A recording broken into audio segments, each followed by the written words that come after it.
Welcome, everybody, to another episode of A Conversation With here on Keyboard Kimura, presented by One Bone. I am your host, E. Spencer Kyte, and I am excited today to be joined by an OG in the sports betting space, an OG in the MMA betting space, an odds setting space, the MMA odds breaker himself. You know him from UFC On the Line and The Gambler's Perspective on Fight Pass. He is Nick Kalikas. Thank you for doing this, man. I really appreciate it. No, thank you for having me, man. It's a pleasure to do a show, somebody that dates back so far as you have. Talk about OG, man. You are one of the originals, one of the best in the business. So it's an honor, really, to join you. I greatly appreciate that. It's sort of part of the reason I reached out was like, I've known of you, and I think we've interacted on Twitter for a number of years. There's a bunch of people I know that you work with. And so it was like, I'm doing this show.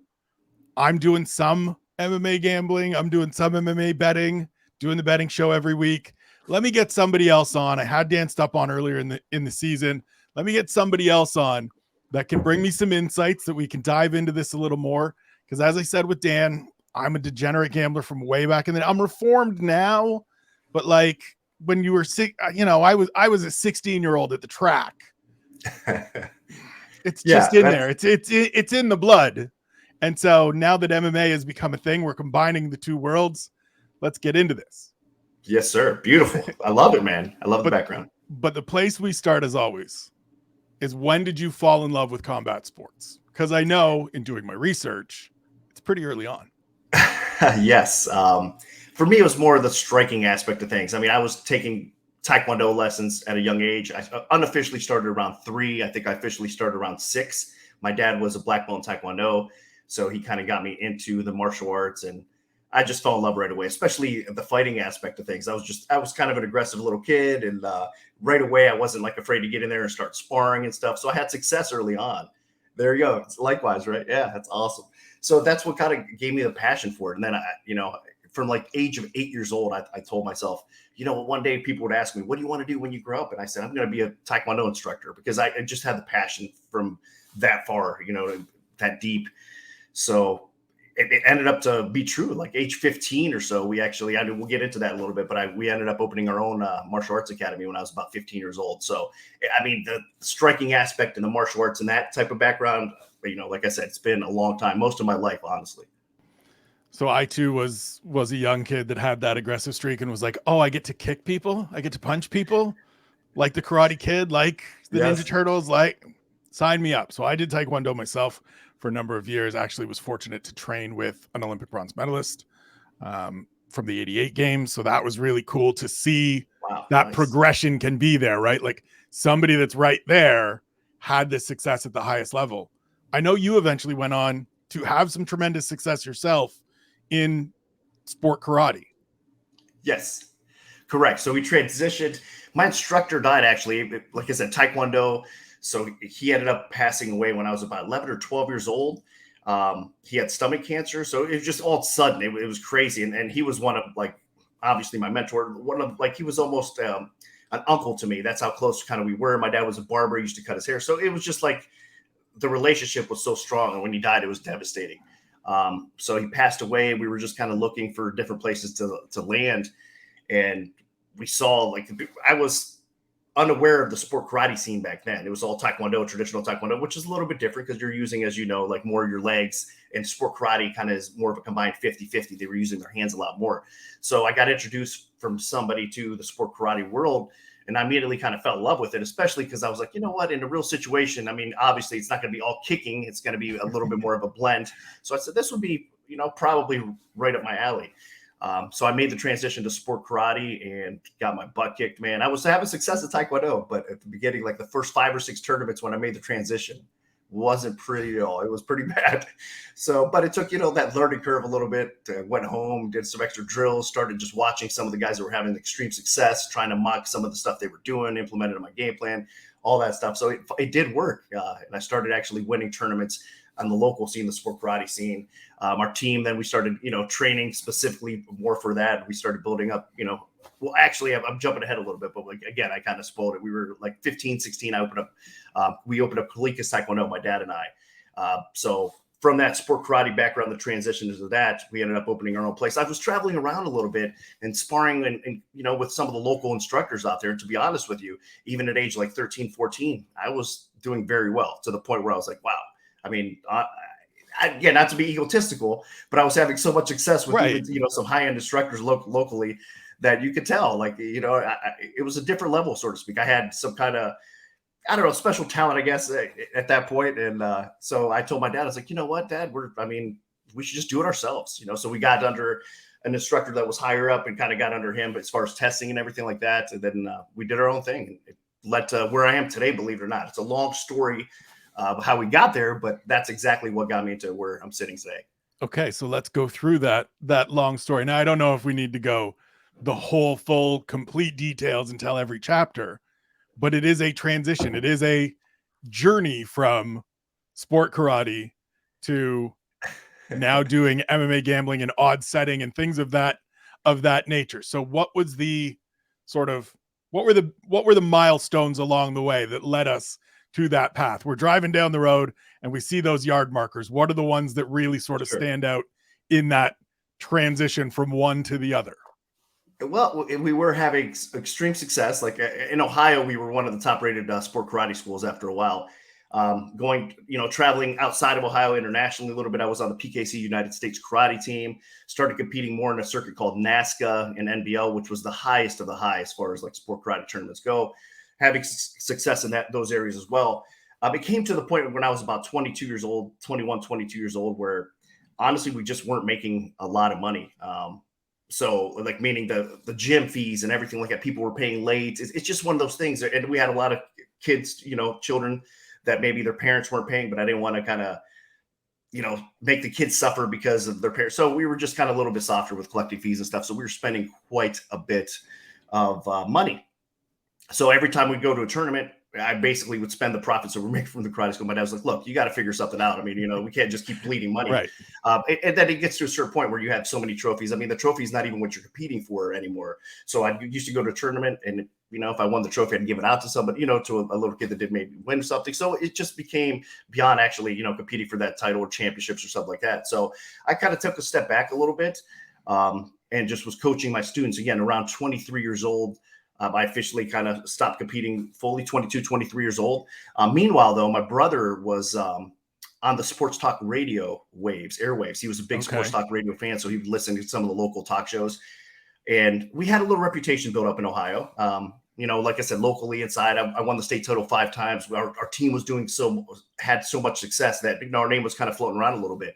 So my brother was talking to a sports talk radio spot, and it was associated with Sports Talk Cleveland. I don't know. This is way back, like I said, in probably 2000, like around 2000. So even the internet, the internet was went live at 97, 98, something like that. Right. So this was early stages of the internet. And so my brother was talking about some fights or whatnot. The person on the radio kind of said, hey, you know what? We'd like to talk more about some fights. I know you guys have a background. So he basically took my brother off air. It was like, hey, we're looking to start some programming on our website. Now they had a website, again, early phases of the internet. Right. They're like, we're not going to, we want to focus on like a martial arts type of show. It's not going to be on the actual radio, but it will be on our website. And it was honestly like a video podcast that we were doing. Right. So they kind of threw that out. Would you guys be interested? My brother approached me with that. I was like, look, man, my schedule at that time, that is when I started to transition. I'll step back a little bit. I had my karate school going in the evening, but I did go to barber school. My dad was a barber, so I went to barber school. You have to learn the trade. Yes. Well, he was drilling me for a while. He was like, you know what, you should go. And he provided for our family very well. We were never rich or anything like that, but he made a living, a respectable living. So I got to the point where I was like, you know what, I'll try it. If I don't like it, I don't have to do it. So I went to barber school. I actually enjoyed it. I liked it. Started cutting hair in the daytime. So I was cutting hair in the morning and then teaching my classes at night. So I had a pretty busy schedule for quite some time. And then this kind of opportunity came about. So I told my brother, I was like, look, if they're not going to pay us, I said, are we going to get paid for this? And he was like, it's going to be like, maybe $15, $20. And I was like, right. Even back then I was like, man, I don't know if it's worth it, but we did it. They're paying us like $20 an episode or whatever. So we started doing it. We were shooting on Wednesdays in Cleveland. So I'm from Canton, Ohio. We drive about 45 minutes or so to Cleveland and shoot in the studio. And it was cool, man. Like I said, we were kind of ahead of the curve back then. I think there was only a few actual like other mixed martial arts shows. I think Share Dog Radio was just coming around back then. MMA Weekly was another one that was around back then. And then there might have been that's probably about it. Like pretty early days, pretty sparse landscape.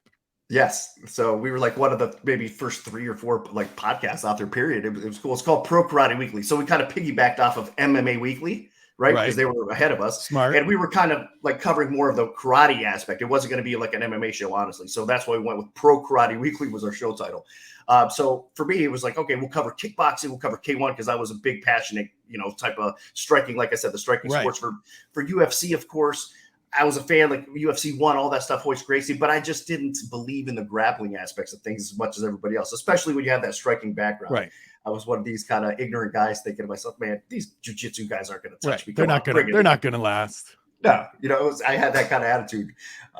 So it was comical. But again, long story short, I'm trying to get us to where we want to be here. So we got with the radio show on Wednesdays we were doing with the podcast, we got a email to the radio station, and it was from a sports book in Costa Rica. And the sports book in Costa Rica said, hey, we listened to your show. We'd be interested in possibly advertising. If you guys, would like, we'd fly you down to Costa Rica, talk about some possibilities, all this. So we're like, wow, okay. So the president of the website and I actually flew down to Costa Rica, met with these people. And it wasn't really an advertising deal. It was more, they started picking our brain about making odds and UFC, lines and stuff like that. So it's kind of like, they threw something at us, but it was actually had other intentions. And when we finally got there, they wined us, dined us, took very good care of us. And then I got the job offer to actually stay down there and work and start creating odds. Now, of course, I was a very novice when it came to sports betting.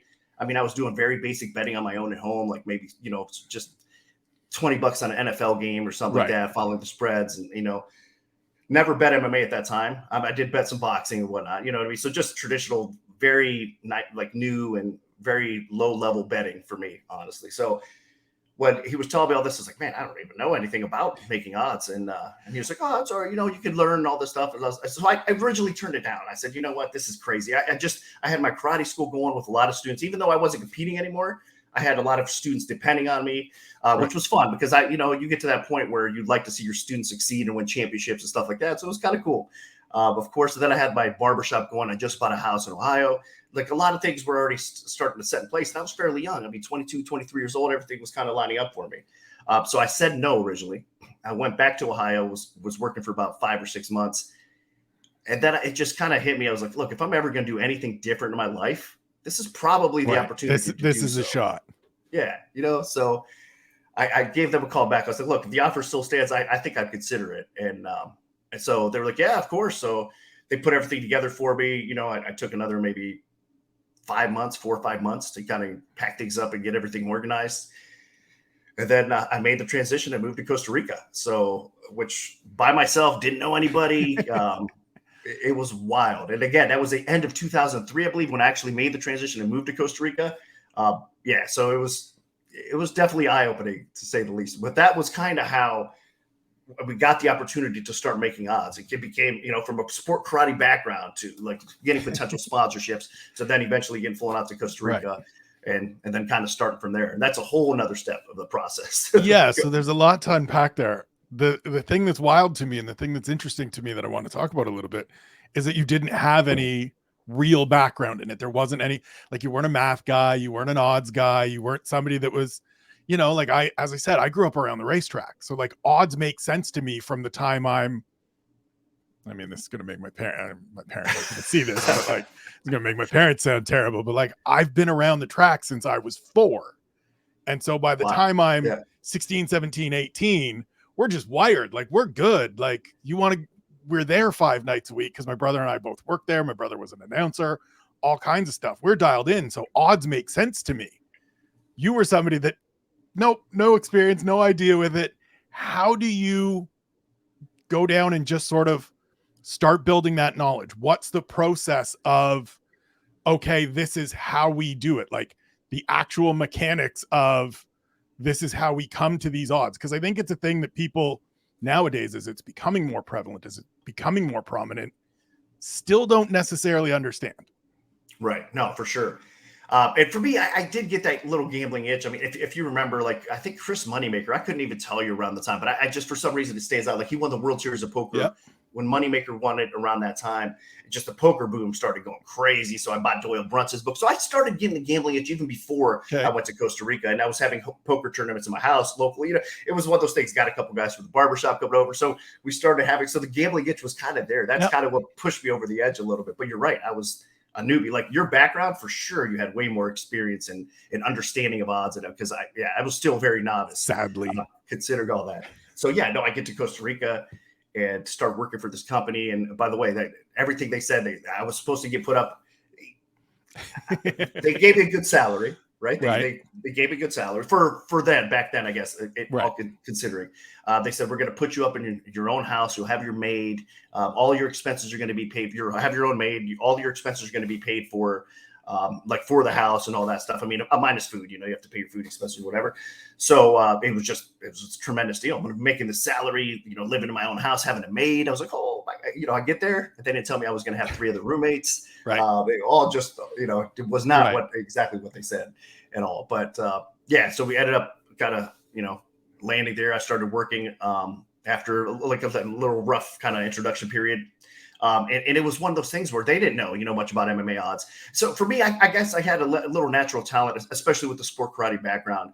I was pretty intelligent. Like I wasn't the most naturally gifted athlete there would be out there, but I put the work in my brain, man. I mean, I could definitely dissect fighters. You know, I had that kind of natural instinct, I guess, about me, which was good. So when I went down there, they basically told me, all right, just, you know, try to develop what you would think would be a number. And I like I said, I was pretty clueless. I said, well, I mean, where do I start? And the basic example I got, and it still kind of holds true again today, would be like, all right, say if a fighter fought 10 times. This was, again, the beginning stages. So the very basic understanding of oddsmaking. They're like, say if 2 guys fight, you know, 10 times, how many times would one fighter win out of those 10 times? You know, and I guess it still holds true. Like today in some ways, again, that's a very basic understanding of it. So they'd be like, if it's 6 times, you know what I mean, then the odds would be this. If it's, you know what I mean? So that's what I would start very basically saying, okay, if these guys fought, you know, how many times would this guy win? I would go, you know, obviously do some research. Now, back then, there wasn't a lot of fight footage available at all with the internet. So I would go on, like I said, the Sharedog forums, the underground forums, just try to dig up as much information on papers I can about these fighters and just try to build an understanding of, you know, who should win this fight or whatnot. And that's kind of how we started doing things. And then I started slowly just kind of understanding, you know, the odds movements and where, you know, to put certain lines or whatnot. But it was still very rough to the point where, I mean, for a while, we were getting beat up. I mean, I transitioned actually out of that first original place. There was a lot of other circumstances that came into my original spot when I landed there. Like I said, everything kind of wasn't as said. Right. So maybe about 6 months into it, I left the place. It was kind of on my own. Like it wasn't, again, I could go in details, but it's kind of more private. The details that went on there. I don't want to kind of go public. I understand.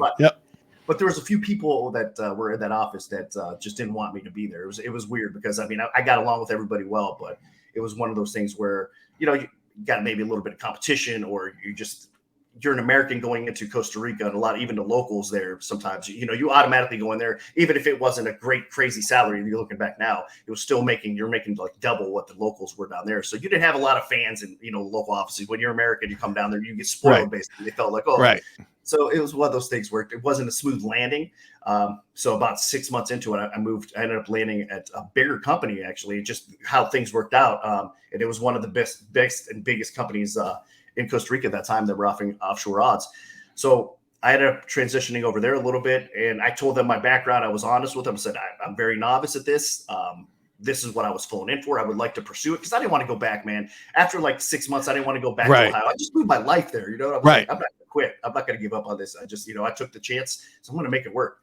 So luckily, the company, you know, took me in and they gave me the opportunity. And again, I explained I wasn't trying to be anything I wasn't. I said, I'm very novice and this is what's going on, you know? So they gave me the shot. I guess they liked me. I remember the owner saying like this, I think you're a diamond in the rough. I like what I hear from you, you know? So they took me downstairs, introduced me to a few of the guys. They said, this is Nick Kalikas. He's going to be doing our UFC and MMA lines.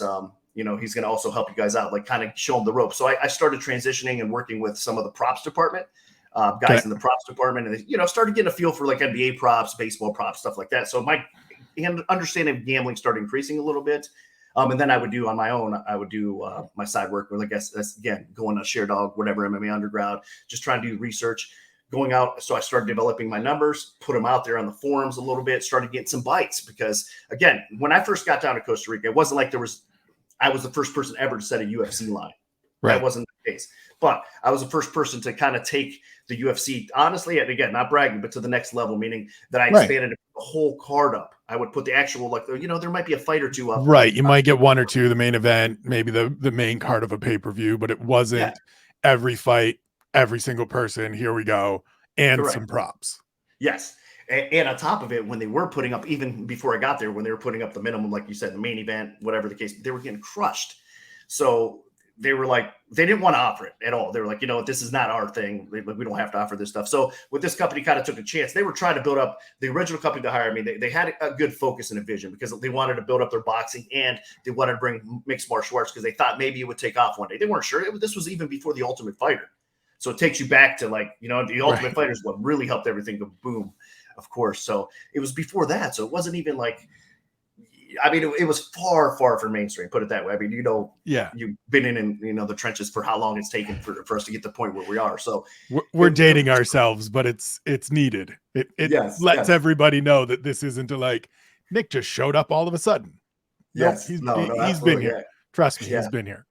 Yeah. Had to go through it for sure. So with all that said, we started putting odds. I started getting crushed, meaning because there was bettors out there. Here's the thing. We didn't understand how big limits we should take. Right. So we were taking like NBA limits. So we were taking like 2 dimes on my openers that were weak, very, very weak openers. Because, again, I was trying to figure things out. Right. And we had my old place, actually, the place that originally brought me in, started betting into the new place that I was working on. Of course, they had they owned a sports book. So they had a bankroll to do so. So they were taking shots. They were trying to get me fired, honestly, in my new spot. So right away, when I'd open up a line, they would hit it.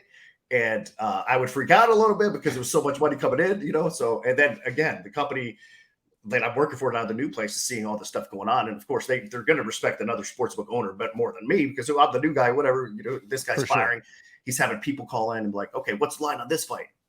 And the people, the clerks, because you'd have a call center too. So a lot of people now, a lot of stuff is online or apps or whatever the case may be. But back then it was like, there would be like 100 people working, picking up phones, taking bets from a lot of people stateside or internationally. So these guys would call in and tie up some of the VIP clerks, the more important clerks that would handle some of the higher business. And these guys were so important that they would, fit those. Even the sharp guys, you would have the VIP clerks handle because the sharp guys would know little tricks to kind of delay you, stall you a little bit. Maybe the line's moving, maybe the game started. All sorts of little gimmicks and tricks these guys would use. Always. You are any kind of gambling, any enterprise where there can be sharps that can bend things just even that little bit, you're going to find it. If you can find an edge, exactly. I used to love just standing and watching guys that I knew at the track that would just stand right by the window, and right as they're going into the post or right as they're going behind the gate for standardbreds, last minute bet. And it would be with the same ticket clerk. That person was not necessarily on the payroll, but she got tipped out well at the end of the night if it was a good night or if we cashed a good ticket. And it was just any edge any gambler can get, they're going to look for. 100%. Still true to this day, right? Yeah, absolutely. Yeah. So these guys were calling up, they were tied up the VIP clerks, hammering the lines. And then on the phone, they would say, okay, what's the new price on that fight? So say they would come in, hammer a line at minus 120. Right. You would move it strong to like minus 150, minus 160. They were like, what's a new price? Like minus 150. Oh man, that line's terrible. Give me another 2,000 on that. Right. So then they would put another 2,000. My line would go from like minus 120 to minus like 300, like right away, like within the first, and we would have like 10, 15 $1,000 on this side. And I was like, oh my goodness, this is not good. Like, and then, at the beginning I was getting beat too. That's the thing. They were just coming in. It wasn't like they knew fighting well. They were just the numbers people. They were just picking their spots. They had a bankroll and they were just picking their spots. And again, they were just winning. Sometimes it's crazy to say, but you can go on a blind hot streak, not knowing much about anything, just get hot and you can rattle off. So not that they were doing that. They were definitely sharper than that, but I'm just saying, like, as far as they were hot and they were bringing it and they were crushing me to the point where I was like, oh my God, I'm gonna get fired, dude. I'm not gonna have a job. They're gonna crush me. The thing is, one of the bosses, they weren't getting on me. I didn't get that phone call saying, hey, what are you doing, man? What are we getting crushed for? Anything like that. So I was kind of surprised. I remember I was talking to my brother. My brother also, again, long time. He was doing Pro Karate Weekly with me, and he was the one at the beginning I would bounce some odds off of, talking fights and stuff. And I was like, man, dude, we're getting crushed. They're going to fire me. I'm not going to have a job soon. And he was like, just keep grinding it out, man. Just stick it in, stay in there. And I was like, yeah, I'm going to. I'm trying. I got no choice. I mean, I want to make this work or whatnot. So it got to the point where, like I said, we were getting crushed a little bit. But the good thing, the upside was there was people actually signing up and depositing at these sports books, because I would go out to Sherdog, I would go out to Underground, say, hey, odds are up. So we're getting post-up customers kind of coming in, signing up to these places. So it's kind of like, okay, wait, we're getting some business from these guys, for whatever this guy's doing. Business start coming in, and people are, and then once they get in the door, to be honest with you, the good thing is, and again, that's why the other place was kind of wanting to add MMA too. Once you get a new niche kind of sport or whatever the case may be into the door, those players have money in your account. You're going to bet football, you're going to bet baseball, whatever else you're going to have. You just want them in the door. So even if they're crushing you on UFC or MMA, they're probably going to lose it back on football or anything. So absolutely. Go ahead. Sorry. No, I was just going to say it's again, once you get that, it's that gambler thing, right? Like once you get that, all right, well, I've got this, let me see what I can do over here. And I'm going to watch this game, and it's Sunday. There's these football, and I like this. It's just the thing. It's just about getting people in the door. I didn't know. Again, I didn't kind of know people were like, as much. I was like, again, naive with it. And so that's why they weren't hounding me a little bit. They were like, hey, this kid's bringing in some money. These guys will lose it back over here, whatever the case is. So I kind of like weathered a storm for a while. And then, so by the end of year one, we were not profitable. We got crushed, but we brought in some business. So it was okay. Year two, we tightened up that gap a little bit to the point where those people that were beating me started losing. They started losing a little bit back, all that stuff. And then they gave up. Honestly, they were like, okay, I guess they're going to not fire this kid, whatever. So they just kind of gave up on it a little bit. And then I got sharper with my lines, everything, so we went from getting crushed the first year to the second year, close to breaking even, but we were still building the business a little bit. And then by year three, we were profitable. So we were making money on UFC. I expanded the markets along the way too. I was even putting odds on, because I wanted to get MMA betting period, like even beyond the UFC, out there as much as possible. So I even started putting odds on Cage Warriors, which of course is on UFC Fight Pass. Even to this day, people don't realize what kind of an OG organization even Cage Warriors is, because I was putting odds back in like 2004, 2005 other shows with, you'd have guys like Michael Bisping, Bigfoot Silva, like all these kind of, names that eventually made it over to the UFC. So I talked to one of the matchmakers over there, and I started putting odds on their events, and then started whatever like smaller organization I could. So outside of the UFC, I started putting odds on some of these worthy kind of smaller promotions, and trying to get some deals set up in place too. Like, hey, just send people to bet with us. We'll put odds out here. This is the company I'm working for. So it's kind of one of those things where I was kind of marketing and trying to get, more attention to all this stuff. So yeah, by year three, things started definitely going a little bit better. We started profiting. We started, so I kind of weathered that early storm. It came, I'll tell you what, let me say this too. It came to the point in year one where one of the bosses, not the gentleman that hired me, but one of the guys that was running like the main floor of the wagering room, he got so frustrated one day. He stood up in the middle of like rush hour and basically was like, when we were getting hit by the UFC, and he said, why the F are we even offering this garbage? This is like WWE. Back then it was WWF, I think, but it was like WWE wrestling's fixed. It's crap. We shouldn't be offering this stuff. And I was like, oh my God. I mean, I didn't have much support at all, man. I mean, like as far as like, the UFC and all that. And then thankfully with me kind of steering the ship correctly and starting to do things right. And then the Ultimate Fighter came. And obviously Stephan Bonner, Forrest Griffin, rest in peace, Stephan Bonner. That battle just took the UFC, it really did, to another level. So then, betting interest started getting up a little bit. And I was the first person to ever send UFC to Don Best. I don't know, people out there are probably not familiar with the Don Best screen, but it's basically like a sportsbook aggregate with all the top sportsbooks in the world, with all the top like events offered, whether it's NFL, like I said, NBA, soccer, whatever the case may be. So all the top sports in the world get put on this betting screen with all the sportsbooks listed. And it's a tool for a lot of sportsbooks operators and traders out there that they use on a daily basis. Well, back then UFC wasn't even on the board, right? So I remember, again, I was with kind of a powerful company at that time when we were doing well. And I said, you know what? I talked to the boss. And I was like, would it be okay if I called Don Best and had him put UFC on the screen? He was like, hey, give it a shot. Won't hurt. Like, try. So I called him up, said, hey, can we put UFC on the Don Best screen? I would love to have it up. And they did it. And I remember I was taking snapshots, like pictures or whatever the case is, of the Don Best screen. Just say, we got UFC on Don Best. And now it's like, now it's everywhere. Yeah, now it's everywhere. All over the place. So yeah, that's sorry. I'm so long-winded about this. No But this is worries. just kind of giving you some background with this everything. is what this show is for. This is what I love. This is what people enjoy about it. We get to actually be expansive about things as opposed to here's the very short answer or here's the soundbite. That's why I created this. Mostly it's just for me to talk to people that I want to talk to. So we're good. We're good.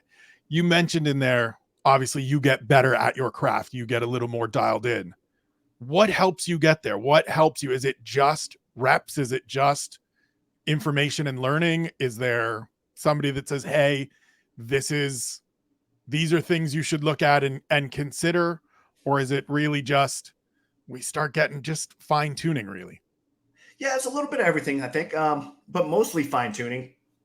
Once you start having some, I guess, background, or once you start, making some progress and then having information you can fall back on a little bit. So in certain situations, I would look and I said, okay, this was a similar fight. I opened the line this way. They came in this way. I just started using the data that I had previously and just kind of molded, you learn from your mistakes, if that makes sense. So I did that in a very basic, I guess a very basic way. And also I'd keep track of the opening and closing numbers, all that stuff too. So it became a little bit easier because, again, where I'd have some data to back it up. Like, this guy got bet last time, so they're probably going to bet him again on this matchup. So it was just very subtle things like that would help me tighten stuff up. And then, of course, when YouTube and everything else, like fight footage, started come around, then you start digging into film. And then that's when everything really sharpened up. Because even to this day, I know there's a ton of analytics, which I respect tremendously, but still film study and actually watching these guys fight is where I think you get the real edge more than anything else. So it started, fine-tuning my game because I started watching a little bit more film when I could. I would dig, watching the events more so and more, with a fine-tooth comb and just kind of going back. I would rewatch the events so many times. So a UFC card would go on and I would watch it again that night. So after the whole card was over, I'd legitimately watch it again that night. And then I'd maybe watch it again a couple of days later, dude. So I had these fights memorized in my head. So I was kind of insane about it. But I loved it. I was enjoying it for sure. And again, it was one of those things that I didn't want to not make this thing work. So I just kept on digging and trying to get better. And eventually things steadied out. Now I still make mistakes. There's never a perfect card or perfect day or anything like that. But but definitely a different spot where we are now with so much more information. And spreadsheet guy, database guy, old school notebook guy, a little bit of everything. Card guy. What are we using to keep track of everything? Yeah, some Excel sheets, some spreadsheets. But again, I'm not a big time spreadsheet guy. Big, you know what I mean? So very basic stuff. Yeah, pen and pencil type of guy, old fashioned, more notebooks type of guy. But you have to kind of modify and develop as we go for sure. So the way I used to make odds back in the day to how I do it now. There's a lot more data I look at now.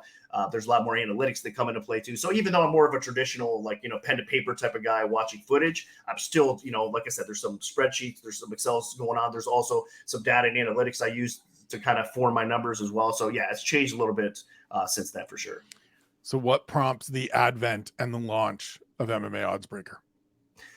Well, we were in Costa Rica and a friend of mine was he knew that, I was originating a lot of lines out there, and he's like, man, you're not getting any credit for some of these, the lines. There was people that were going on shows and, a lot of people were taking credit for opening odds and all that stuff. And I was kind of in the background and, I kind of wanted to get the recognition and respect a little bit for making those odds. So I started doing some show appearances here and there. And then one thing we just decided to launch MMA Oddsbreaker to kind of make it like a blog that shows the odds and stuff like that. So it was a concept one of my friends kind of thought of too. I was like, yeah, I like the idea. So we launched MMA Oddsbreaker. We started actually focusing on a show, the MMA Oddsbreaker show. The original show was actually with one of the original shows we did that was actually pretty popular and fun for a while.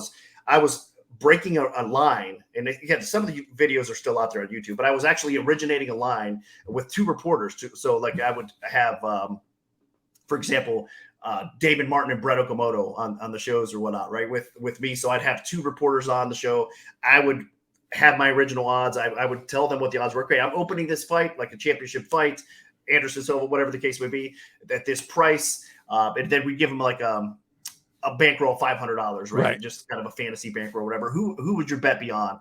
And they would say, oh man, at that price, I would bet this guy. So what we would do was actually, if they both lined up on the same side, I would move that number before it hit the sports book. So it was an original opening number that was live, that was real. But if they both took the side, I would give them respect and say, okay, you guys are both on this side. That I was going to open at minus 170. Now I'm going to open at minus 180. Right. And then it would show up on the actual sports books at minus 180. That was the real opening price. And then the market would take off from there in whichever way, you know. So that was kind of the concept, just trying to get credit and recognition for some of my work out there, and then kind of putting into content form, and then sportsbooks were using that content a little bit too as well, and, you know, trying to, like, you know, throw some sponsorships out there. So it was cool. It was just a way to kind of get the community and everybody learning about MMA, you know, odds and understanding them a little bit, and then just kind of making content. Again, it was kind of, we were kind of even back then a little bit, I guess, ahead of the curve. Yep. But again, things have changed quite a bit since then. Tons of podcasts early on getting MMA lines out there. It is still up. Go and check out MMAoddsbreaker.com. Still a great website. We're going to probably have a relaunch here soon, because the last few years, especially, I've been focusing more on the Vegas side of things. So I haven't focused as much on the site. So I'm a little guilty on that end, but I've talked to some of the guys and we got some things in the background. So MMA Oddsbreaker hopefully be a little rejuvenated here soon as well. When I was going to say, you mentioned focused on the Vegas side of things. Obviously, you're doing the UFC on the line. You're doing Gambler's Perspective. You also still have a job as an odds maker for, I believe it's Circa Sports, correct?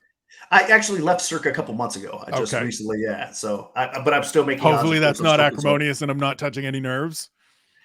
No, it's a good company to work for. But honestly, man, I mean, here's one thing that people probably overshoot. They all think we're making a ton of money out here making odds and all that stuff. Wait. You're not swimming in it? No, sir. Unfortunately, not swimming in it. It's one of those things where, again, the sports. Here goes my whole plan.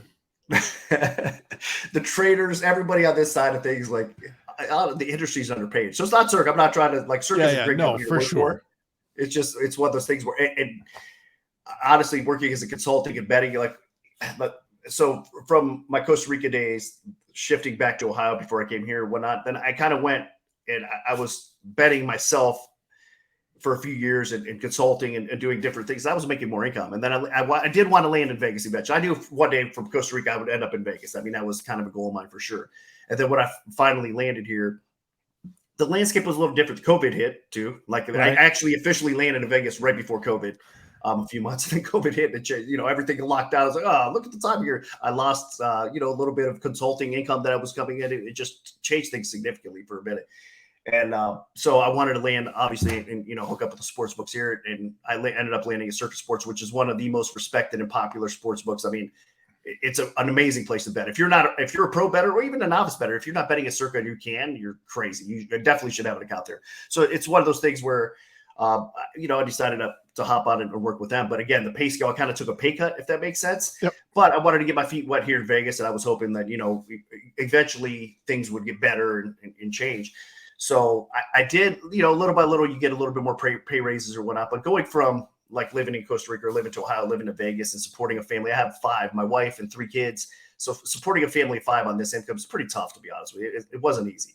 So I just couldn't stay there because the pay wasn't working out. Honestly, I needed to, you know, I felt like I was underpaid. A lot of people do as well. So we were doing very well. I just had to get out of there so I could, you know, better my life, if that makes sense, and kind of get to where I want to be. So that's why. And again, it's not nothing against Circa. I think, you know, especially against, according to the industry in Vegas, I mean, they're fairly, you know, priced or whatnot. And I have a lot of friends that work there. I still have a good relationship with them. It's just one of those things that if I'm ever going to do, again, the next phase of my life and get better, I just had to kind of rip off the Band-Aid and try something else. And I'm not regretting it at all, to be honest with you. I'm already, you know, picking up some consulting gigs. I've managed it and built a lot of great relationships through the years. So I have some betting partnerships in place right now too. It's going well. So I'm kind of glad I kind of took the risk and kind of bet on myself at this point. But yeah, that's where I landed in Vegas. I've been here for about 4 years or so now. Close to it, around that spot. So again, a lot has changed. But again, one of the initial pushes for me to be here in Las Vegas, like you mentioned, was UFC on the line as well, though. That's my passion. It took me so long to knock on that door and get through, man. Oh my goodness. Obviously, you know, like it's been that long. And finally, like 4 years ago, I got the opportunity from the UFC. I had to go through tryouts and all that. And I ended up getting the spot on the UFC on the line, which again, that's kind of one of the highlights of my careers. I love that show so much. You know, work in progress to get there, but finally got there. So yeah, that's where I guess where we are right now. Yeah, let's talk about it, because obviously I know from my experience working for the company and knowing a ton of people that do as well, people see shows show up on Fight Pass or on platforms and they're like, oh, they just decided we're going to grab this person and this person, stick this host with them. They had this idea and away we go. And it all came together in a matter of hours, if maybe days, if maybe at most a couple of weeks. It's not how it works ever, like even remotely. How long was the process of pitching the UFC? Hey, you guys need to do a gambling show. I need to be on it. Here's the layout. Here's the idea. Here's the concept. From pitch to premiere episode, what are we talking? Well, they actually, so I didn't pitch the UFC on the line. They actually, they had that idea themselves with the game. Look, the UFC, as you know, like they're ahead of the curve on a lot of stuff. So they're very smart, a good company to work for, and they just have that vision. So they ended up wanting to launch a gambling show, and it was Yanni the Greek. He was their first hire for the gambling show, and he's still on with me as well.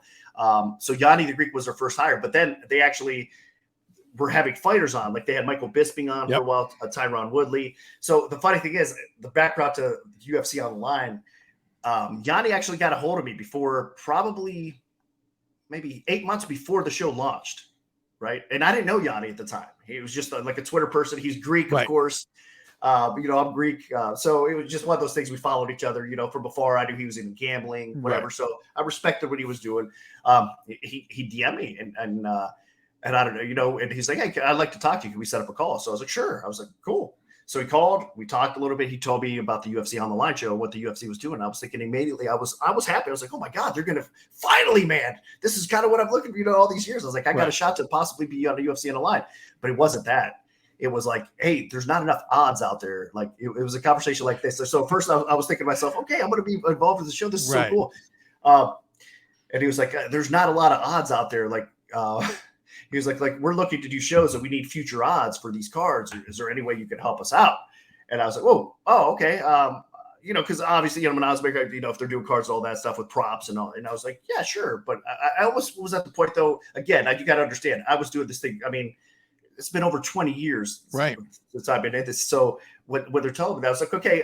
And selfishly, I was like, kind of like, what's in it for me? Like, you know what I mean? What am I going to get out of this? Listen, this is you, and I fully understand the automatic selfishly, and we all want to sort of put it aside of I have to acknowledge it.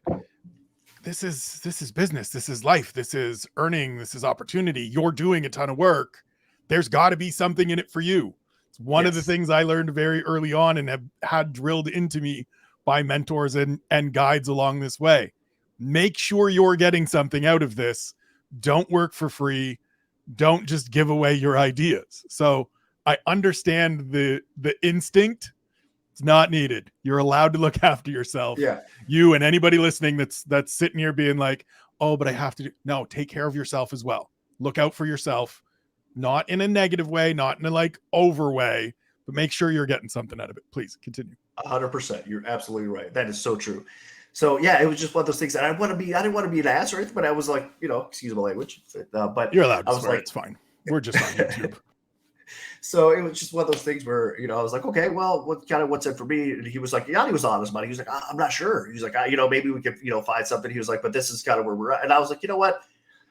I'm going to respectfully probably pass, on that. Because again, if I was going to be in the show or whatever, that would have been different. It would have been, a different situation. But it was kind of one of those things where I was going to be the outsider looking in, kind of. And I was like, no, it was tough. It was tough to pass too. But I was like, you know what, I'll probably pass. And then I didn't hear anything for 6 months, 8 months. And then they launched the show.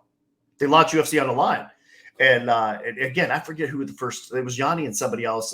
Like I said, it was one of the fighters. I don't know if it was Bisping, but they launched, and I was watching and I was a fan. And you know what? I was respectfully jealous. I got to be honest with you for sure, because I was thinking to myself, man, I've been, busting my butt. I'm right. I'd like to be in that chair.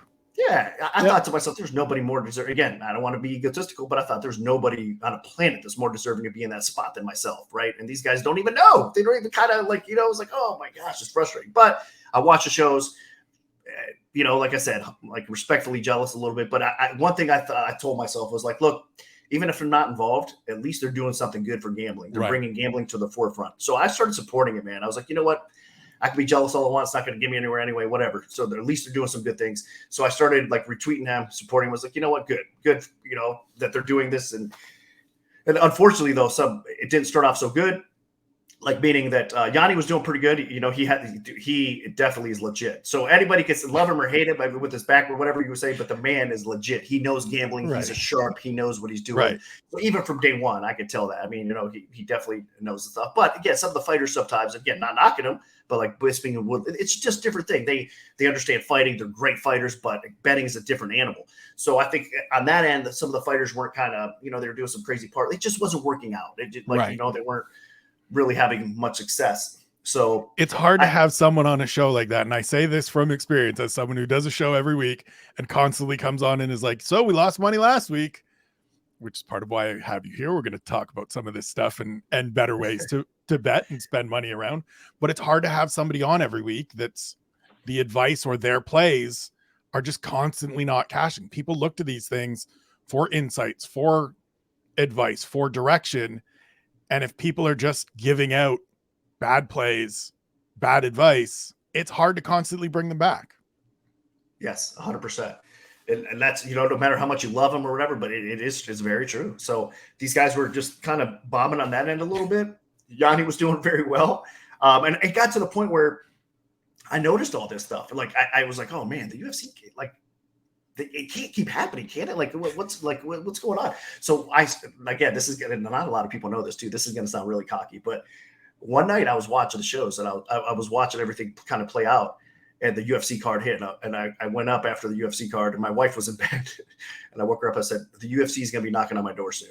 And she was like, what are you talking about? And I said, listen, they need to bring some, and again, I know this sounds crazy, but this is true. Again, I probably wouldn't say, I've been saying this here, but I would probably keep this to myself more so. But I said, they need to bring some credibility to that show.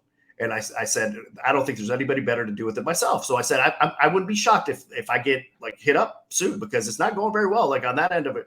So, I mean, a year ago, and I was supporting it too. And I reached out. There was a couple of UFC producers following me at the time.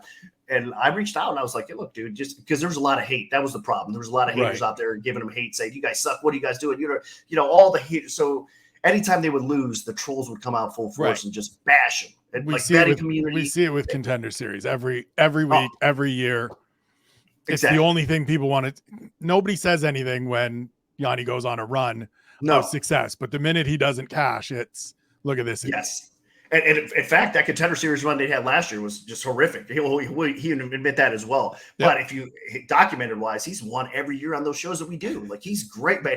So people don't realize that. So he goes on a Contender Series run that looks bad and it's public. But if you look back at his total, you know, so it was one of those spots. And again, the fighters were kind of struggling like that a little bit. So I told my wife, and she's like, okay, she thought I was crazy and whatnot. But so again, I had a little bit of back and forth with one of the producers. And then one of them hit me up and he was like, hey, would one of your guys be interested in possibly, you know, doing something with our show? And I was like, absolutely. I was like, you know, so they did. They reached out. And you know what I mean? I was like, okay, nice.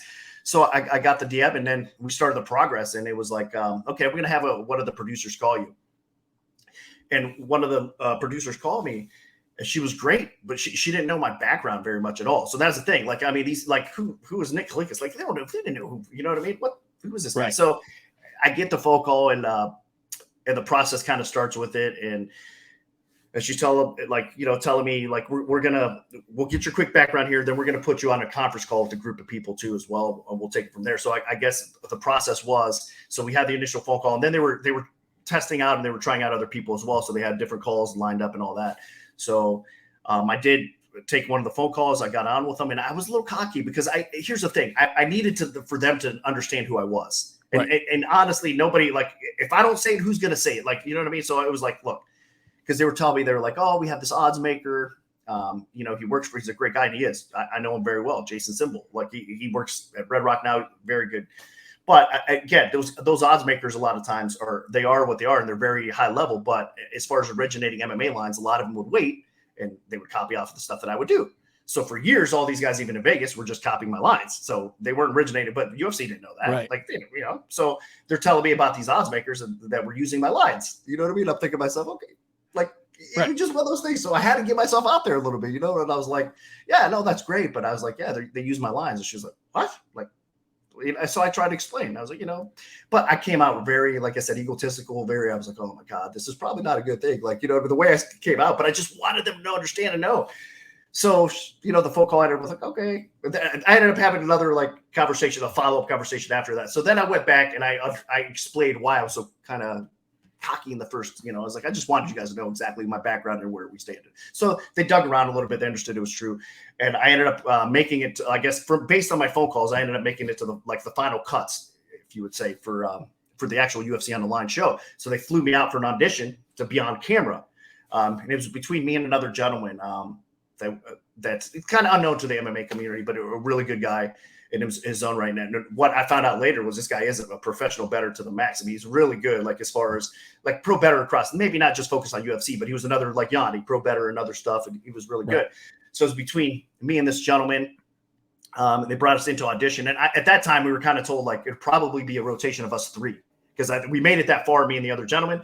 So it was going to be like, okay, well, I was like, oh, cool, I made it. This was so cool. During the auditions, right before I get on to do my audition, Yanni was like, good luck, bro. I hope you get it. And I was like, oh, we're good, dude. They told us basically that, all three of us are kind of, rotating in here. And he was like, no, it's between you and that guy. And I was like, they're only going to pick one of us? And he was like, yeah. He's like, it's just one spot. And I was like, right before I got on air, like right before I went on and did it. And I was like, holy cow. So I thought I was good, made it to this point, good. No, now I have to go out there and try out. So, I mean, the audition matters. I knew the audition was going to matter, but not to that extent. Like, this is make or break, man. Yeah, so you're thinking as long as I don't flub this, I'll get every couple of weeks, I'll be here. And now he's telling you, we need a home run here or else that dude's going to get it. Yes, 100%. And again, I mean, like visually, like, I mean, I'm 46 years old now. I'm putting on weight off and on. So visually, I might not be the most attractive person on camera, especially considering the other person I would say had me on that. Like, you know what I mean? On physical appearances or whatnot. Just being honest. Again, transparent 100%. So I was like, man, the guy's better looking at me. I'm up against it here a little bit too. So if he's smooth, I'll probably do. Right. Because, hey, let's face it.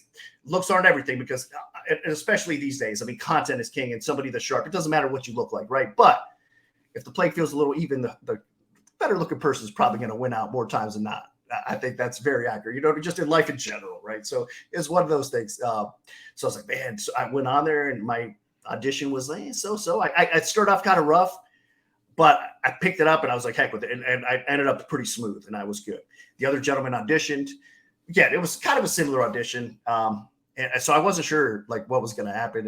And like when everything settled, they liked us both. We were kind of polar opposites sort of, and they just decided to go with me. I was thankful for that, obviously, and I got the spot in there. Then I think they were impressed because the very first show that I did, it was one of those things. And again, I'm not great on camera. I've never claimed that I was anything, like always nervous, always, I don't know, uncomfortable sort of on camera and all that stuff. So I wasn't like I was kind of made for that position or whatever. But here's the weirdest thing. And again, just being totally transparent, just in given my thought process. When I finally made it to shoot the first show, the official first show, I was in the mode in my mind thinking, I deserve this. There's nobody that deserves this more than I, and that's my spot. That's my chair on that stage. I really fully was like, that's my spot. So I went in there for some reason, and I didn't understand it myself. I went in there with such a calm on that first show that we actually did.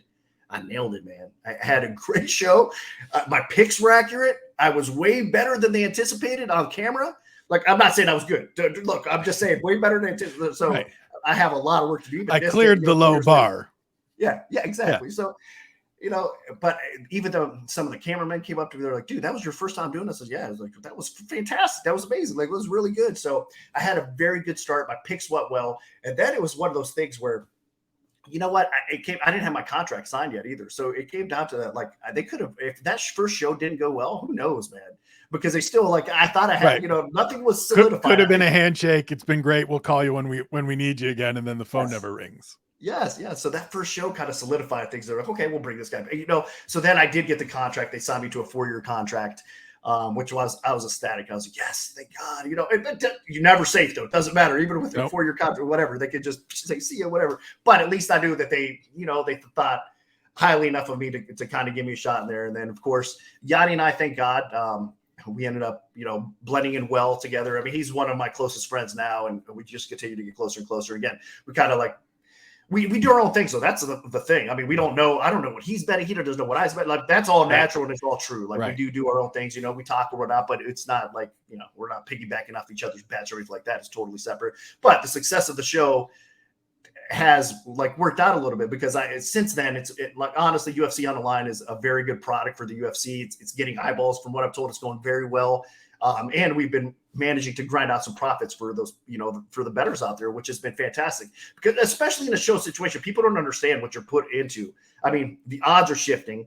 We film on certain days. So sometimes you're live, right? Most of the time these days we're doing it live, which is pretty cool. I love doing live shows.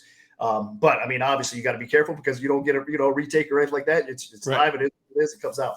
But at that time, the lines, will be a certain way. The lines tend to shift. Sometimes we do pre-tape like on the following pay-per-view. So maybe we'll tape on a Thursday and the show airs on Monday.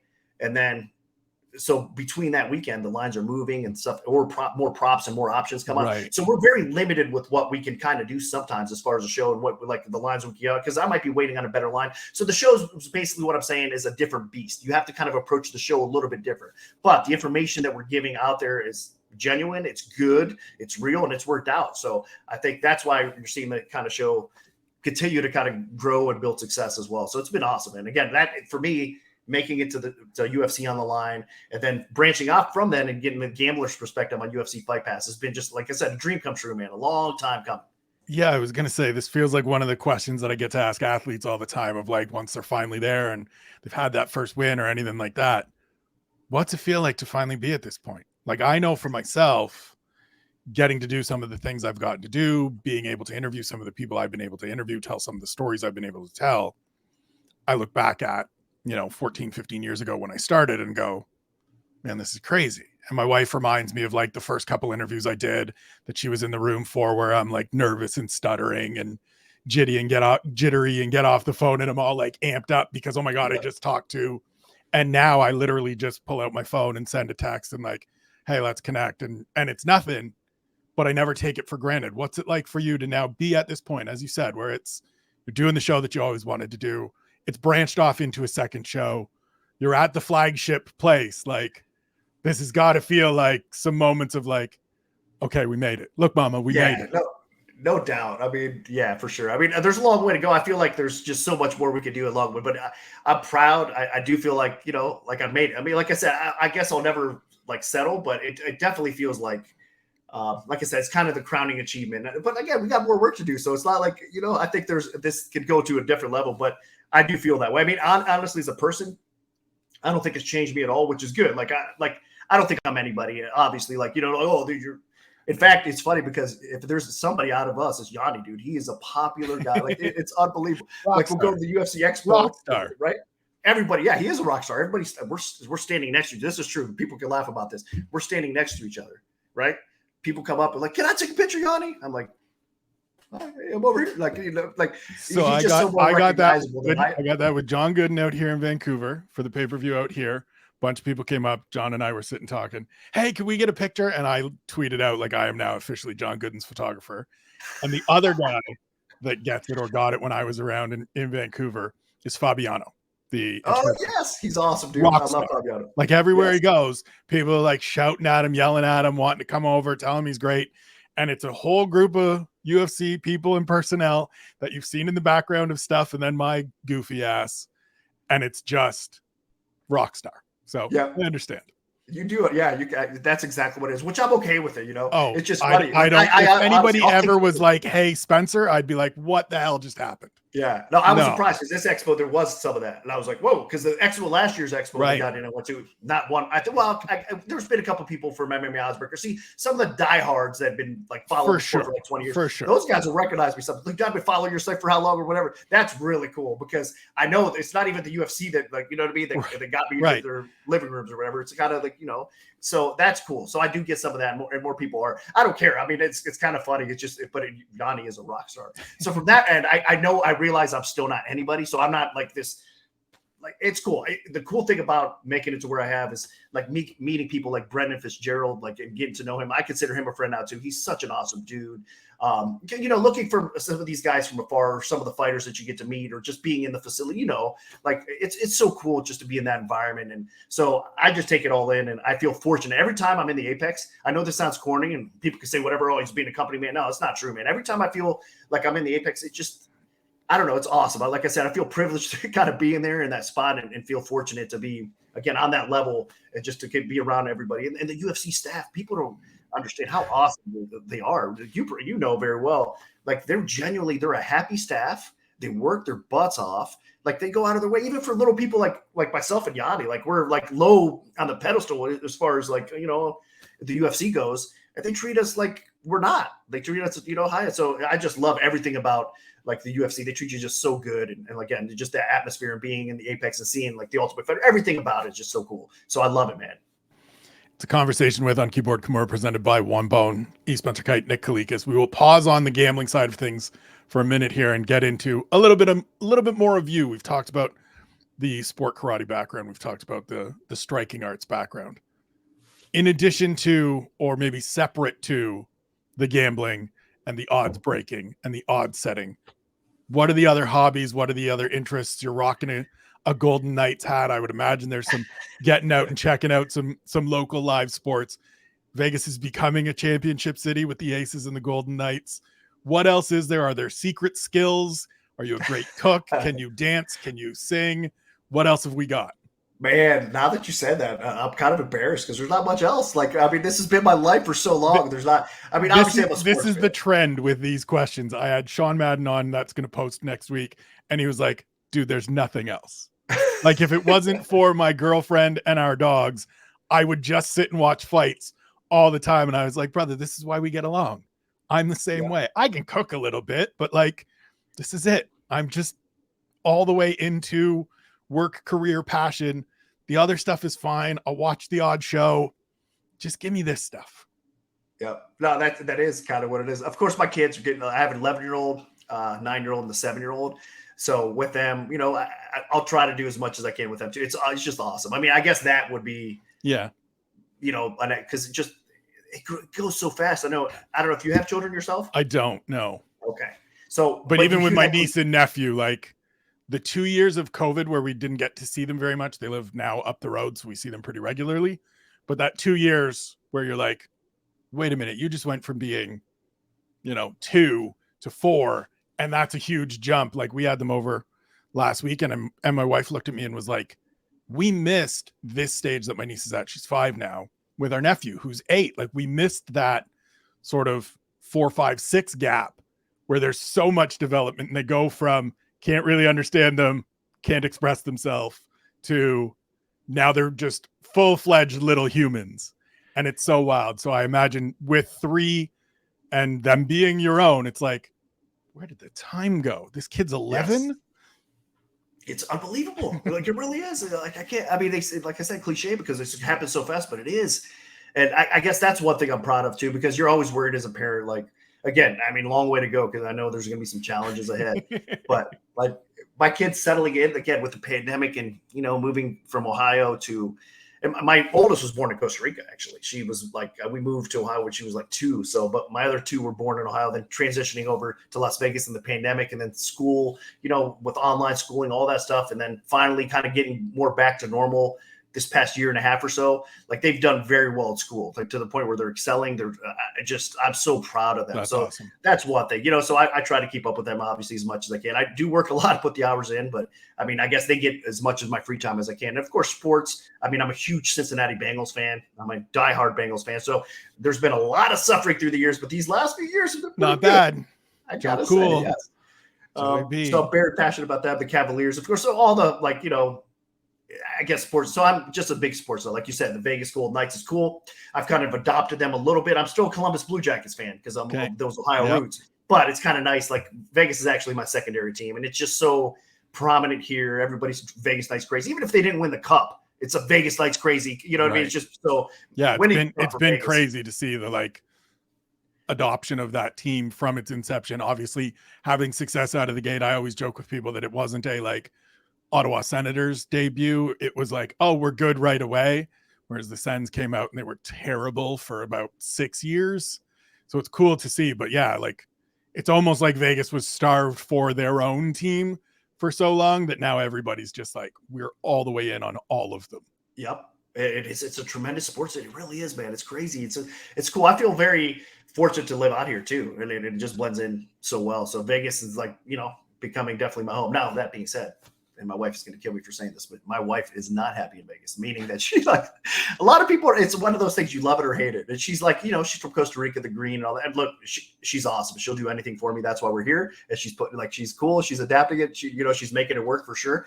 But I mean, this would probably not be her first choice. So it's one of those things where, like I said, you kind of love, hate it, but it's just different a little bit. But I do love everything about it. Again, because I mean, embedded with, all the gambling, everything just fits in so well for me here. And it's just, it's fun. It's a fun city. You get the best of everything too. Like, from dining to, I don't know, whatever you want, everything's here basically. There's, everything's at your fingertips, so to speak. So I guess being more of a Vegas local, and I'm kind of a newbie. There's a lot of people that travel to Vegas that know Vegas better than I do. And I've been here for 4 years. So it's kind of embarrassing sometimes. They're like, oh, this spot? I'm like, no, I have no clue. So we'll go or check it out, whatever.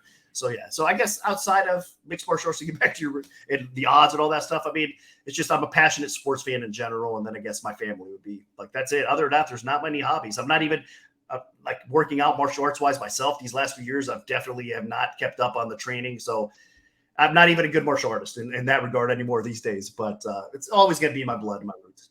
Are the kids going down the martial arts route? Sorry. You know what? I've kind of been back and forth. Not yet officially, not in a gym officially or in a school, but I've been doing some stuff with them a little bit. My 9-year-old, she just turned 9. She has the most passion for it. Like, dude, I know. I don't know. It's one of those things for me. I don't know if I want to flip that switch, and because if they have the passion for it, dude, fighting's a tough sport, And, yep. and but even just training, right? Like even just not necessarily for competition's sake. Like part of the reason I got out of Taekwondo was it started to become too much of the competition, too much of the working towards you need to get to be this point. And I was like, I just want to be in here every day and doing kicks and patterns and breaking boards and sparring in the gym. I don't want to be working towards, hey, if you do this for these number of hours in 4 years, you can go to the Olympics. It wasn't I knew it wasn't the thing I wanted, but I also knew that having sent somebody, that was a thing that was happening in that facility. And so could it just be hey, I like Brazilian jiu-jitsu. I want to go and train and just get good at this without the competition side of things. Yeah, no, for sure. Yeah, I like that.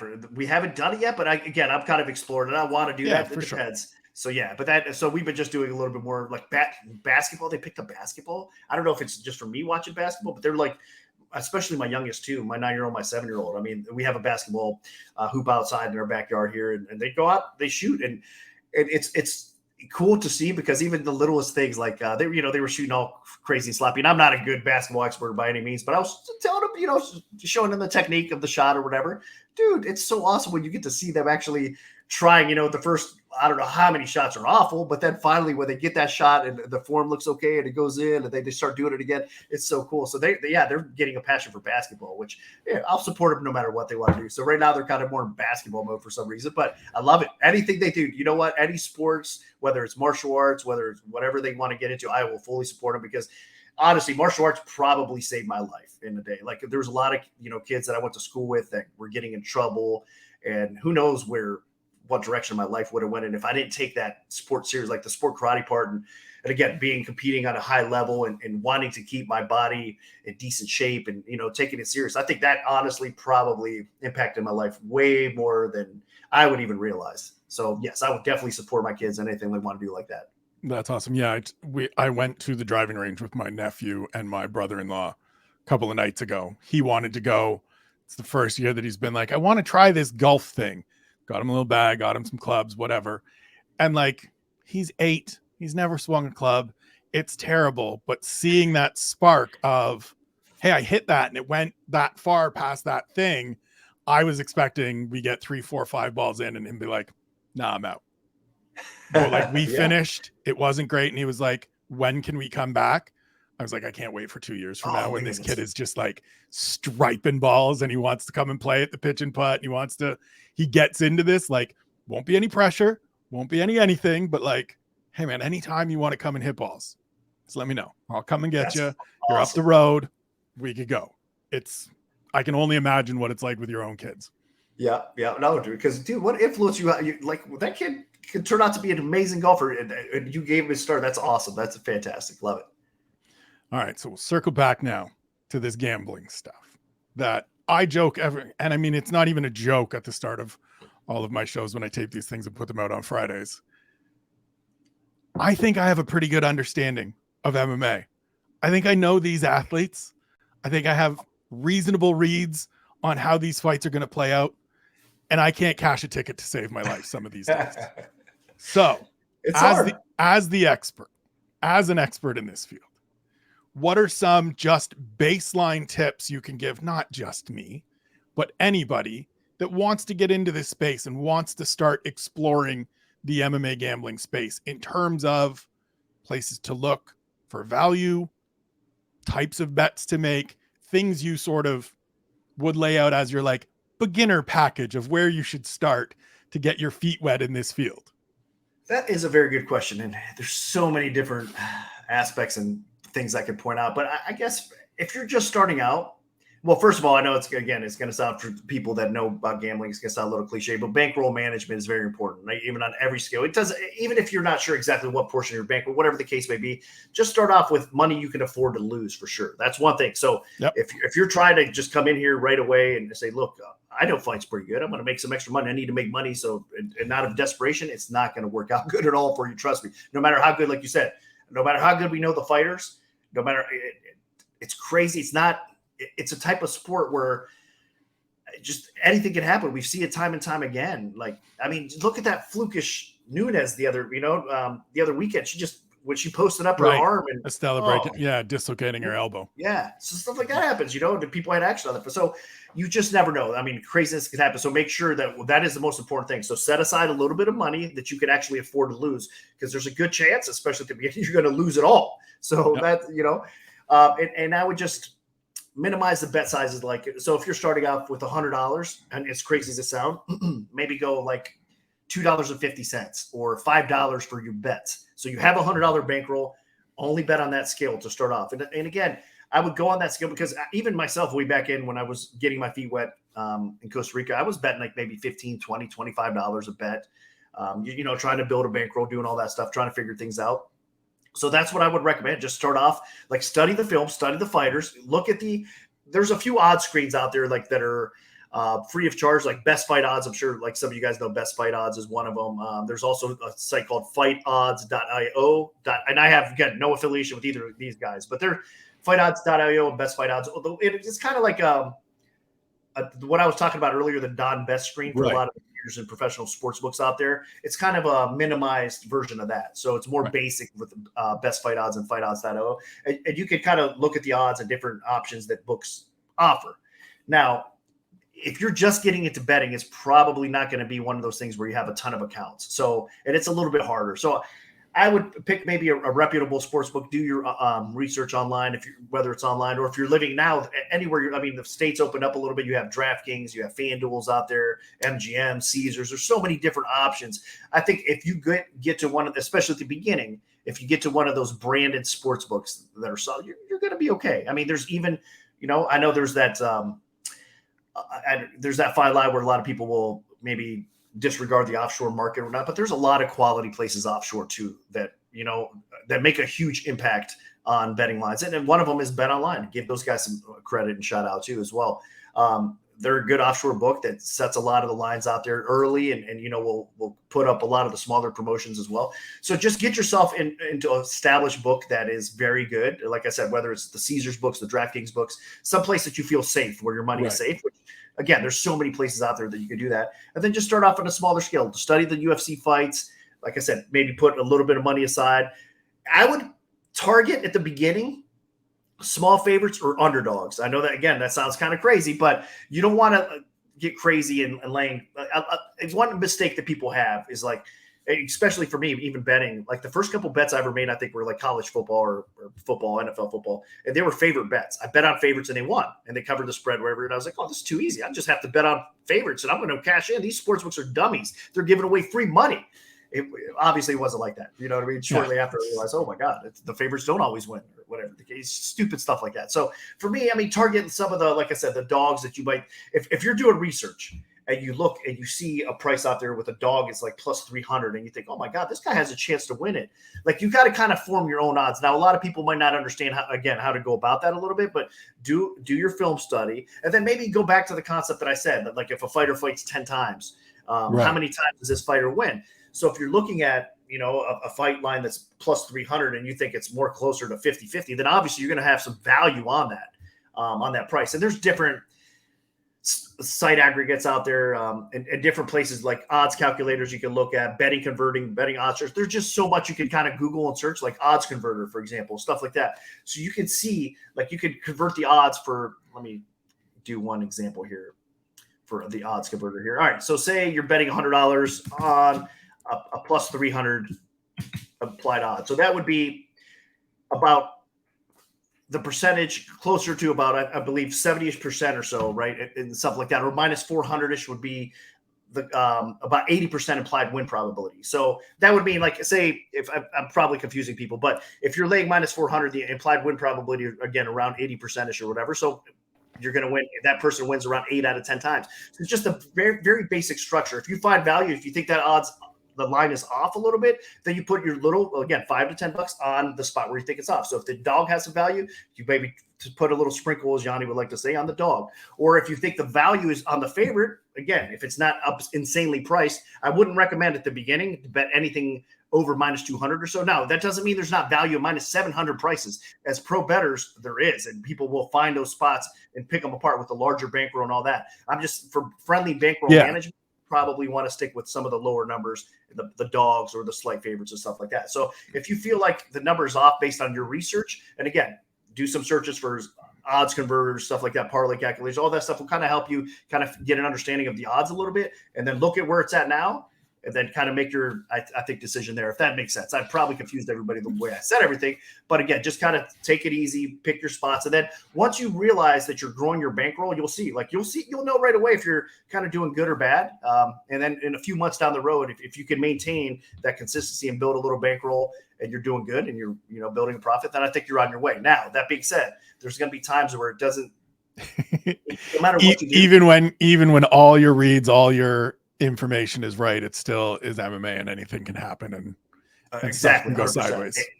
And there's sometimes where you can't win. It doesn't matter how, like, just things don't fall your way. Like, you can pick your spots well, you can get great closing line value. And what the closing line value means for a lot of people, and a lot of pro bettors, I mean, a lot of sharp, like, sports books, they will base a bettor's performance based off their closing line value. So what I'm trying to say here for the more common folk is, like, so if a line is at minus 200 and you take it at minus 200, the line closes at minus 300, you have outstanding closing line value. So people are like, hey, this guy knows what he's doing. He got in at this price at minus 200. Now it's at minus 300. He beat the line market. And if you're consistently beating that line market like that, then you're a sharp bettor. There's no question about it, win or lose. But even if you're beating the line like that, there's cases where doesn't work out for you. You can get into minus 200, close at minus 300. You got tremendous closing line value, but the bet ends up losing. So there's certain times where no matter what you do, like, there's streaks that you go on, and it is streaky. I'm telling you, that's where you got to caution with people out there, because you can get in a hot run and seem like you can never lose anything. You're doing everything right. You're picking your spots. It's just coming in so easy. You're thinking, oh, this, and then it goes the opposite. All of a sudden, you're doing everything right still, and you just can't win a bet. It's like your bad luck, flukish stuff starts happening, split decisions, all sorts of crazy stuff. You're like, my goodness, this is what happened. I can't win a bet. So the ups and downs are real, even for the most professional bettors. I mean, the margins are small, man. I mean, winning sports bettors, it's not like they're holding a big percent. It's very small for winning sports bettors. That's why, again, there's only 1% that actually profit in sports betting. I mean, that is very true. That's how difficult it is to actually win in sports betting. But that being said, MMA is a different beast. And if you're doing your homework at UFC and MMA, you can grind out profits. I really believe that. So if you're into it and you're really passionate about it and you do your work, I think by the end of the year, you're going to probably manage to grind out some profits, because this is still a very beatable sport, if that makes sense. Yeah, I'm going to try to get to that grinding out profits in the back half of this year. So far, we're only dealing with losses thus far. For the most, I mean, there's been some events where I've cashed a couple of tickets, and these are all, as I say on my show all the time, just numbers on a spreadsheet. I'm not out here really in these streets making all of these wagers, because I ain't got this kind of bankroll, and I've got a wife that loves me and would kick my ass if I was actually out there doing all of this stuff. I'm glad you touched on a bunch of the, like, ups and downs are real. only put in what you can afford to lose. I start every show, I come with a responsible gambling message because, as I said, grew up around it, worked in casinos. I've seen the downside of it, and I don't ever want to see that for anybody else. You mentioned in there as well, sort of stay away from certain numbers when you're starting out. Is there a point for you? Is there a number for you, an odd for you, where you're like, anything above this is probably not where you want to get in, where the juice is just really not worth the squeeze? Probably minus 200 above, honestly, at the beginning. Again, now Right. there's, yeah. So, but Yeah, you could certainly find stuff at above that once you have a greater understanding, but yes, that's when it starts costing more to make some. yes, because I mean, just imagine. I mean, say you go 2-1, right? So you won, you make 3 bets, you win 2 out of the 3, but the one that you lose is a 2-1. Like, you're laying 2-1, that you're even. You didn't win nothing. So Right. you won more bets than you lost, but that one that you lost at the price that you bet just took all the profit away. Very easy to do. So you can sit there and hit bets after bet after bet, and then you lose one chalky favorite, just zaps everything away. So that's why you have to be careful. And that's why I'm saying approach it like anything minus 200 or below, because again, you're just kind of getting your feet wet out there. So you don't want to go too crazy because, again, the variables, everything, it's you just never know. A fighter go out there and twist his ankle, for crying out loud. No matter how much of an edge you think that you have, just always expect the unexpected. And then one thing, man, we have to touch on before like we get out of here for sure is the judging. The judging is crazy sometimes, and it's just all over the place. And I get it, the criteria, everything. I respect it. It's not an easy job for those guys, but I mean, we're seeing split decisions sometimes, and they're just head scratchers. And I don't think there's any corruption in the sport. I don't think there's anything like that. It's not like people are fixing these fights and doing all that stuff. I just think they're not on the same page, man. This is frustrating. I mean, you have some judges that obviously, like, the wrestlers or whatever, the strikers, whatever the case may be there. But I wish all of them would stick to the criteria, all be on the same page, so we get some consistency in the judging, and that would be a lot better. Because that's one thing I'm bringing up, because the wild card is definitely the judges, and they burned me so many times, and so many times that I thought I was on the right side of things, Right. and at the right price too, on top of it all, and they just take it right from you. You're like, oh, so the judging that's another thing that. I mean, a lot of fans out there that might see some of the decisions, they might think otherwise, like, oh, this sport's fixed. It's not. No, I really don't. Like I said, I know there's been instances through the years, Japan, whatever, this crowd situation not too long ago was not a good look for the sport. But overall, it's been very clean. I don't think there's any dirty things, from the judge or anything. Like, I just think, again, people are not on the same page, unfortunately. And it's been like that for a long time, by the way. The judging has been bad. Yeah. It's not new. It's a difficult sport to judge. We talk about it all the time. I talk about it all the time.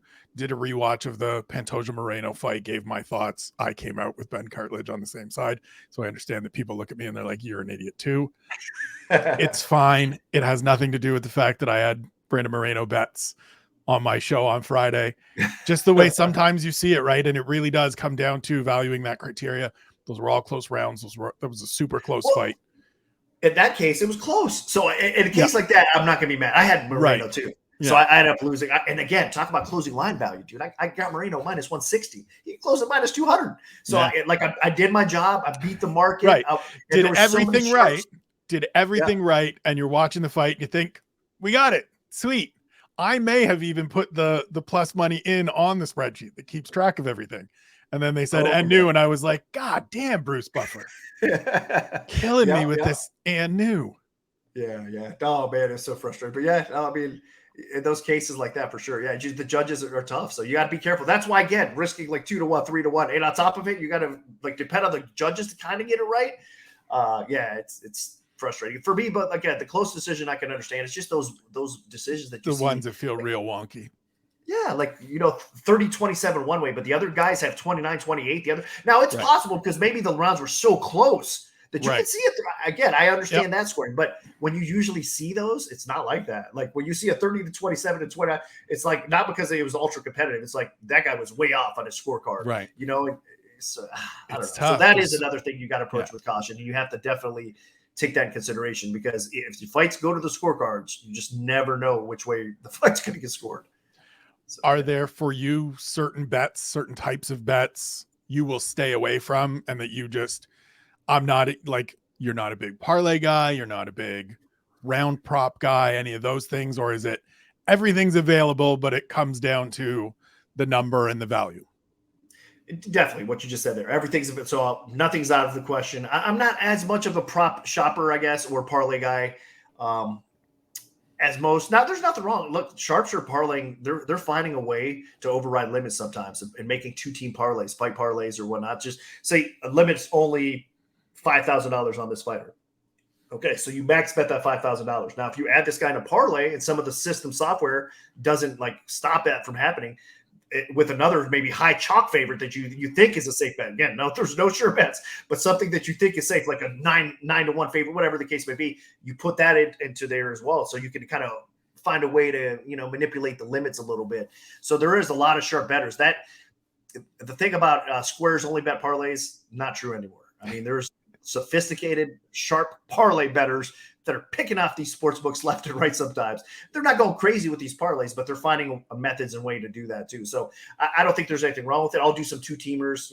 I wouldn't go crazy with these long parlays unless you're having fun. Now, again, there's a difference.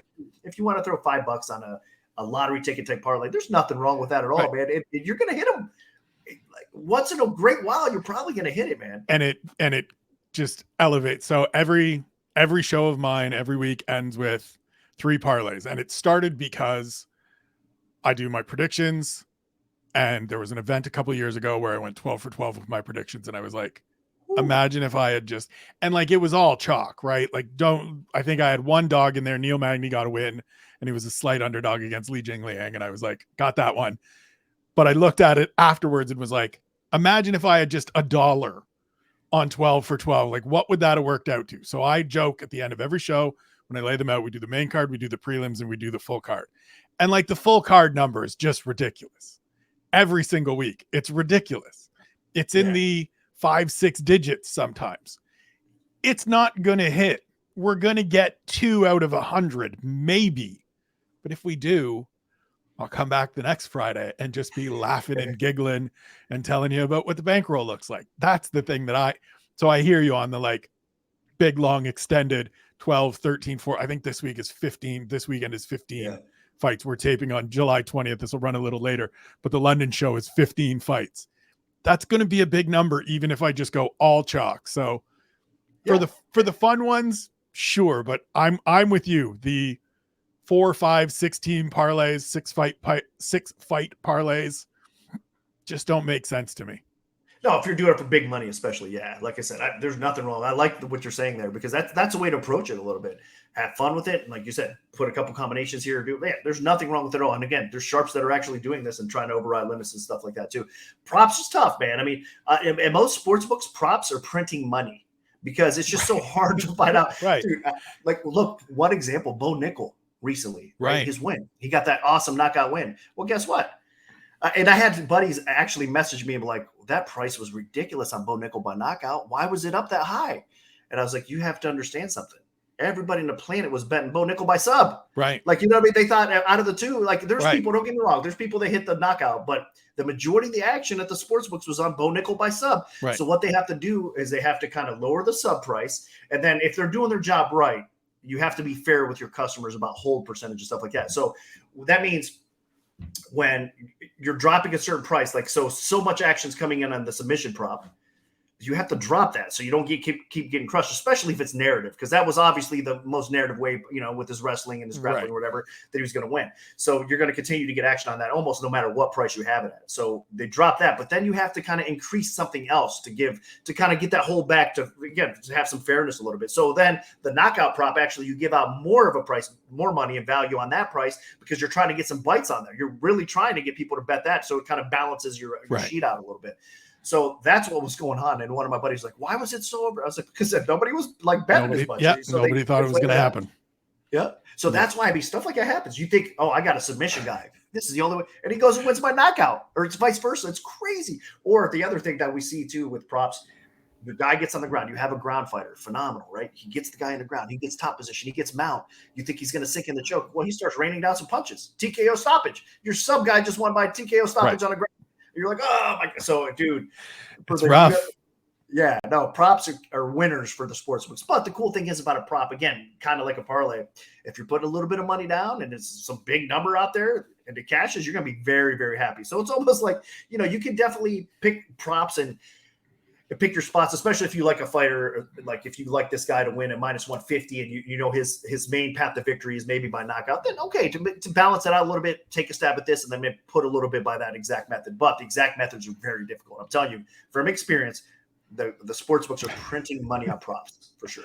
Yeah, this is a thing that I'm going to definitely take to heart as I sit down later today and start working on London bets that I will lay out on Friday.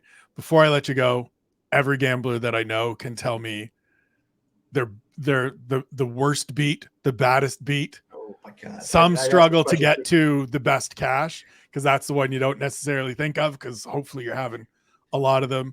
But if you can remember, we don't need numbers. We don't need actual like here's what I bet. These are the numbers because that's private. That's proprietary information. But what's the worst beat and what's the best? Maybe what's the underdog play that you remember that you were just dialed in on that you got right, dude? I want to reference the year too. This is going to take you back. This is going to take you back. Like, all right, hold on a second. Joe Stevenson versus Josh Neer. Like, if you, this is so. Some people probably don't even know who these guys are that are listening to the show right now. But I'm looking it up as we speak right now to see what year that was. Let me see where the Josh Neer, 2006, dude. 2006. Holy cow! I didn't realize it was that far back. But so, this was one of my I think one of my best bets in odds making. Like it was one of the Now I started making odds in, like we said, at the end of 2003, whatever the case may be, and this was in 2006. This fight. This was a spot where Joe Stevenson was coming off of the Ultimate Fighter win, right? Like he won the Ultimate Fighter. He was a serious prospect. Josh Neer was one of these savvy vets that was kind of flying under the radar at the time. And he was a good fighter, but this was a spot where a lot of people thought Joe Stevenson, it was made for Joe Stevenson to kind of, roll whatever. I went through the fight. Again, just being neutral. I like Stevenson as well. I understood the situation, but when I went through and broke down the fight and went through all my information, all the footage, everything I could, I was like, oh my God, Josh Neer is going to win this fight. This is a terrible matchup for Joe Stevenson. Right. Terrible. So I opened the line. I believe, did I open Josh? I think I have to go back and look at all that stuff. So this might not be exact, but I'll give you guys the roundabout point. I opened Josh Neer as a very slight favorite, so maybe minus 140, minus 130 if I recall, or it was Joe Stevenson minus 130, minus 140. So very close line. The action immediately started coming in on Joe Stevenson. Like he already won the fight. Like everybody in it was betting Stevenson, and I was like, holy! It was unbelievable. It was one-way traffic from beginning to end, man. It was insane. The line ended up closing like Joe Stevenson, I think minus 300ish or above. So I opened it close to a pick 'em, and the line ended up, dude, as the line was going, I was adding more on Josh Neer. I was like, holy, people are crazy, man. Josh Neer's going to beat this guy. Sure enough, he goes out there and dominates a 3-round decision. Josh Neer, all those people laying Joe Stevenson got smoked. I was on the other side, all happy. This is for me, that was one of the moments where I knew I was doing something right. You know what I mean? Like, yep. No, absolutely. Doing research, than doing my, you know what I mean? And I was like, okay, I'm definitely onto something. I'm doing something right. Like, I just got to keep doing what I'm doing. So that was one thing that's always going to stick out in my mind because I've had other spots like this throughout the years for sure, like similar situations. There's no doubt. And I'm going to have more of these probably too. But that being said, it was just one that I really just is kind of embedded in my head because I just remember the sweat too that I had. I was like, oh my God, if I'm wrong here, I'm going to look like a real, dummy, like a big time. But thank God I was right. And again, just instances like this, believe it or not, like along the way, it got like even the places I was working for, it definitely gave me more respect. They were like, oh my gosh, you're right. Everybody, all these sharps were on this side. You were the robot by yourself on this side, and you were right. So it just kind of verifies your positioning and stuff like that. So for me, again, I know that's not a very popular one, but that is where one of my best wins, I guess, was of all times. Now, bad beats, there's so many of them, man. I mean, every weekend I think there's a bad beat here and there. Right. As far as the worst, I mean, there's been so many fights. It all kind of blends in. The fight cards blend in. So I can't even right now tell you exactly what my worst beat is. But this one in particular, as far as one of my best performances or whatnot, would definitely go back. Now, it wasn't the most money I ever made for sure, but it was just one that stands out in my mind the most. No, it's a good shout to an old fight. It was Joe's first fight after the Ultimate Fighter, I believe. That certainly would have contributed to the no Joe Stevenson, because we only knew a handful of fighters in those days. That's No. how long you and I have been around doing this. I appreciate Yes, this sir. time. I appreciate the years of service to this industry. Happy to see all of the success. Before I let you get on with your day, let people know where they can follow you, where they can watch these shows, where they can get all of your information. Thank you. Appreciate it. You can follow me at Twitter. That's mainly where I'm at. I'm on Instagram as well. Fight Odds on my Twitter handle. So just at Fight Odds on Twitter, at Fight Odds, Nick Kalikas on Instagram. Of course, check out UFC On the Line on UFC Fight Pass. The Gambler's Perspective is a weekly show as well. We cover all the UFC events, also on UFC Fight Pass. And as mentioned, MMAoddsbreaker.com. So check it out. We'll have some new stuff before you go in there as well. Really appreciate the time. For Nick, I am Spencer. This has been A Conversation With. We'll see you soon.